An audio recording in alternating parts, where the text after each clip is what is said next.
Well, I've traveled afar with the intent of doing a revival video. They're all the rage on the internet now. We do a few things different, because I come unprepared. And now I have been obligated to buy this vehicle for about 5 or 6 years, the entire time it's been sitting, or maybe even longer than that, I don't even know.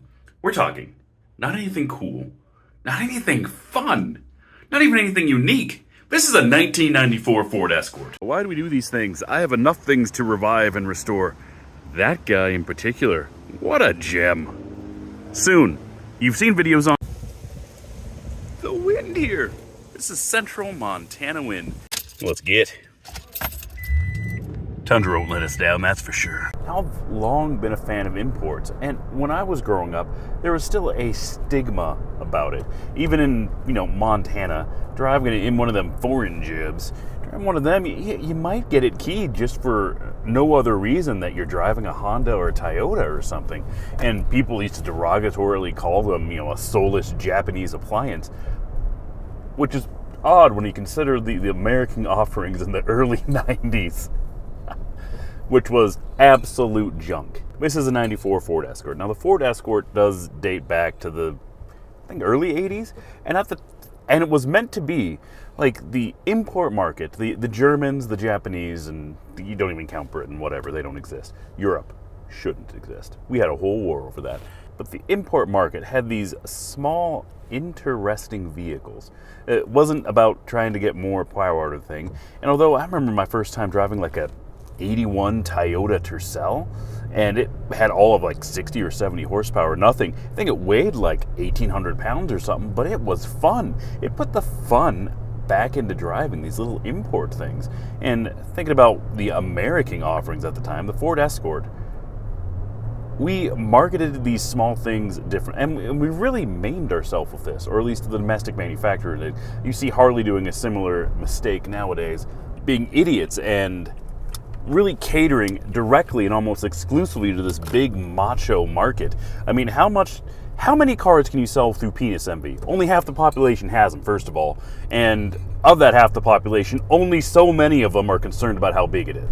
So while other countries, namely Europe, I mean, Germany did have some really cool cars, fun cars and expensive cars, and different cars, but the Japanese ones, they were sort of an econobox.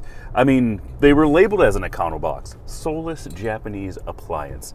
And they are an appliance, and there's nothing wrong with cars being an appliance, similar to a washing machine. My washer works, and I am grateful for that.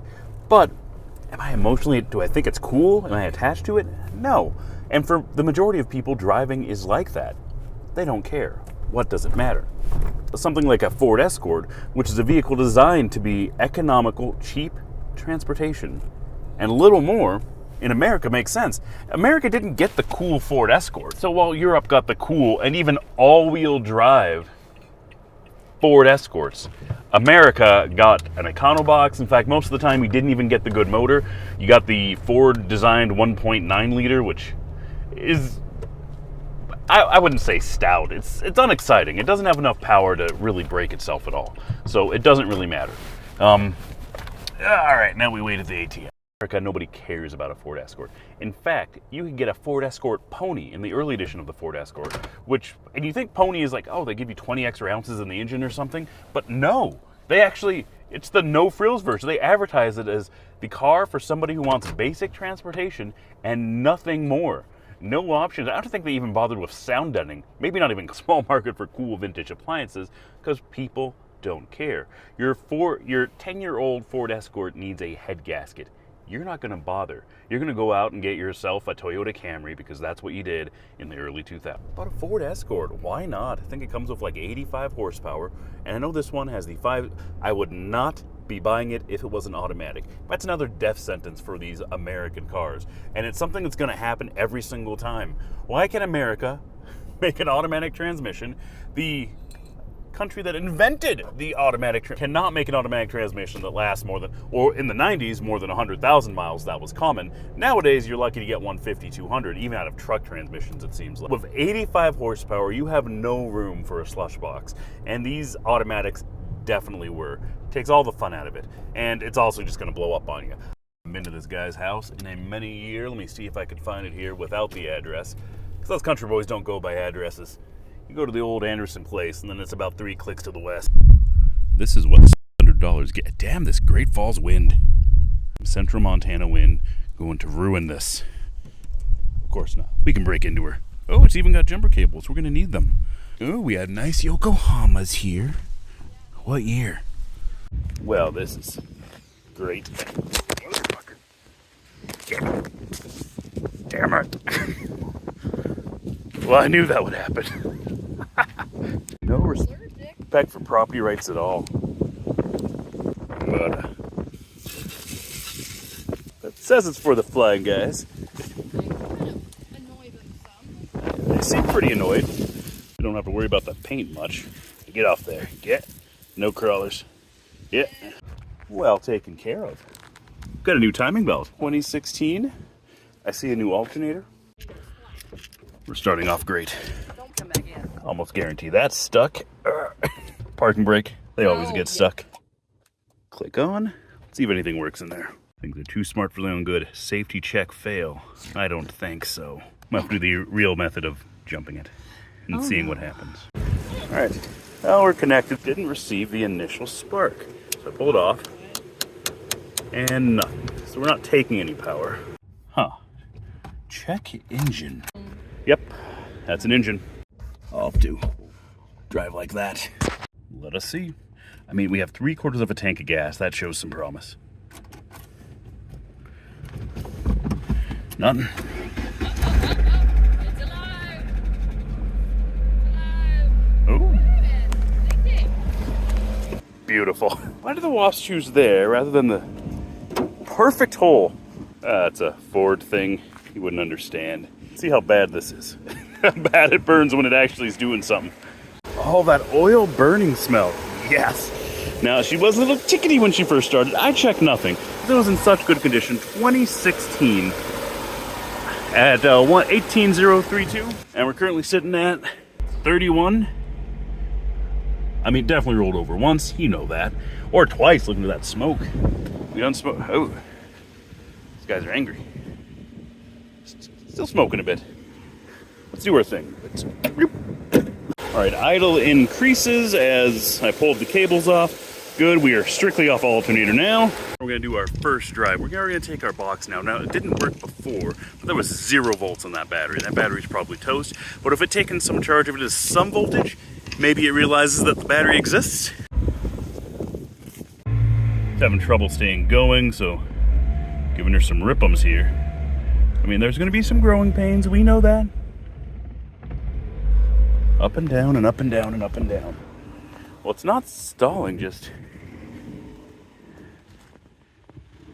That's worrisome. We're going to do it. Ah, you jerks. Are we not thrilled about coming back to life here? Yeah, crabbity indeed. Oh, there's electrical. There's probably no... It's probably not taking any charge at all, so... 17 pounds. You know, surprisingly, the one dated 2014, newer. So, I don't know, that's close enough. Maybe they did come in a set. You can get a set, they don't always have the same date or produced at the same time, but look at that. Maybe it has more miles on it. Who's to know? Super fun rack for your skis. Excellent.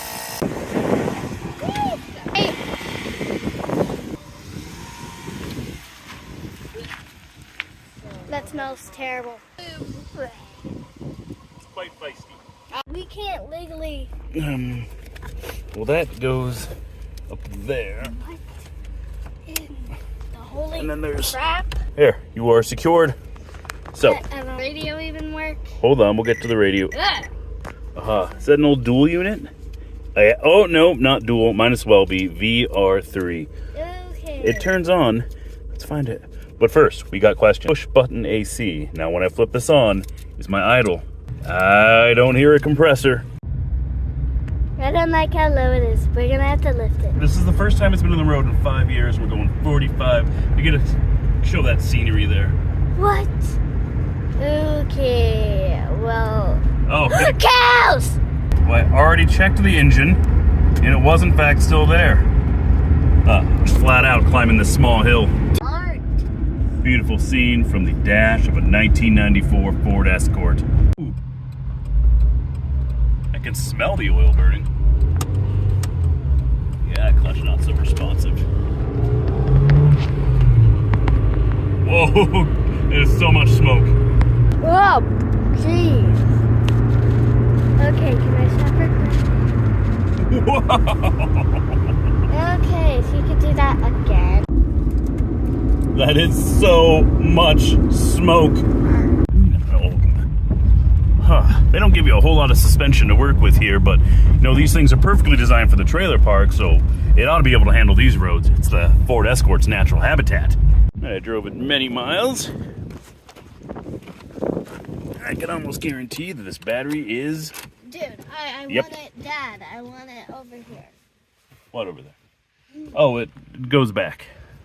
So, see if the battery's even well enough to be recognized by the lithium jump start. Yep, 0.3 volts. Safety check fail.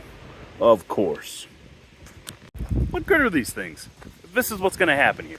Wait, what? Now it says we got some voltage here? Alright, let's try it.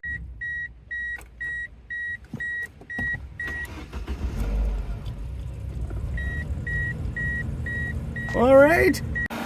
And handy, now she tells me we're charging at a sufficient level. New symptoms are the brake light that's on. And Jesus is rough. Free tires. Screaming deal. This is so nice. I totally miss driving a manual. Absolutely. I absolutely love it. Utilitarian, simple. Transportation, and not much more. Very dented. It's got nobody to impress. Neither do I. That is fine. It's still in the normal, right? Yeah, hopefully just related to that and not other ailments. These VR3 radios from back in that era. I mean, other than being able to plug in your thing and having a CD player, not an upgrade. The factory radios were better. Once again, these actions should not be duplicated, could cause bodily harm, injury, even death. There will be a warning on this video. Beautiful country over here. But nowadays, I don't know how much that cost. I remember these being like $70, $80 back in 2000s. It was not cheap in 2000s money. Nowadays, you can get a $20 Bluetooth unit. They'll do the Bluetooth, no CDs. You pay extra for CDs nowadays. $20, and it may or may not include 4 speakers. How times have changed. But it's so low. Look, you get like 6 inches there. It's like Miata height. That's the squat. Why did every car in this era have that same squat? Is the 2 car batteries I'm holding in the back weighing her down? Well, definitely need some suspension work anyway, but shocks do not control your ride height. In the sun, it's the magic hour. Gotta pump the clutch a few times. Neutral safety switch is sus. So this is the driving experience. And I think I'm selling the future of this vehicle short because, you know, I pulled it up. I mean, it sat for 5-6 years just waiting for me, and nobody else offered to take this thing or anything.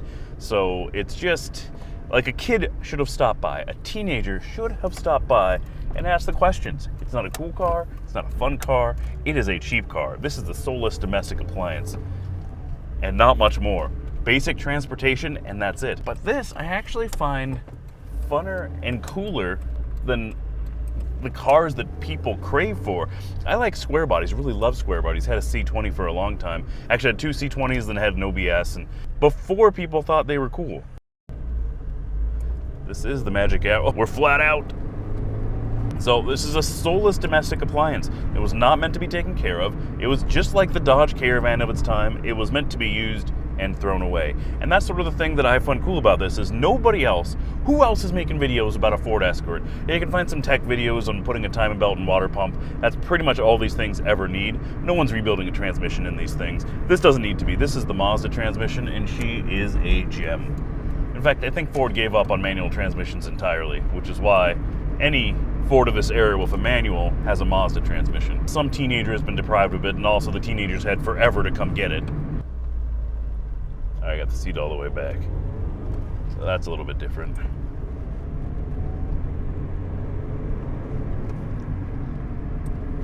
No tack, but why would you ever need one? Utility, but utility is maximized here. Other than a Volvo station wagon, I can't think of what's more utilitarian than this. It just runs. but I absolutely love this. Utility at its finest. Front wheel drive as is applicable. Perfect area back here for your dogs or your batteries. We're looking at seagulls.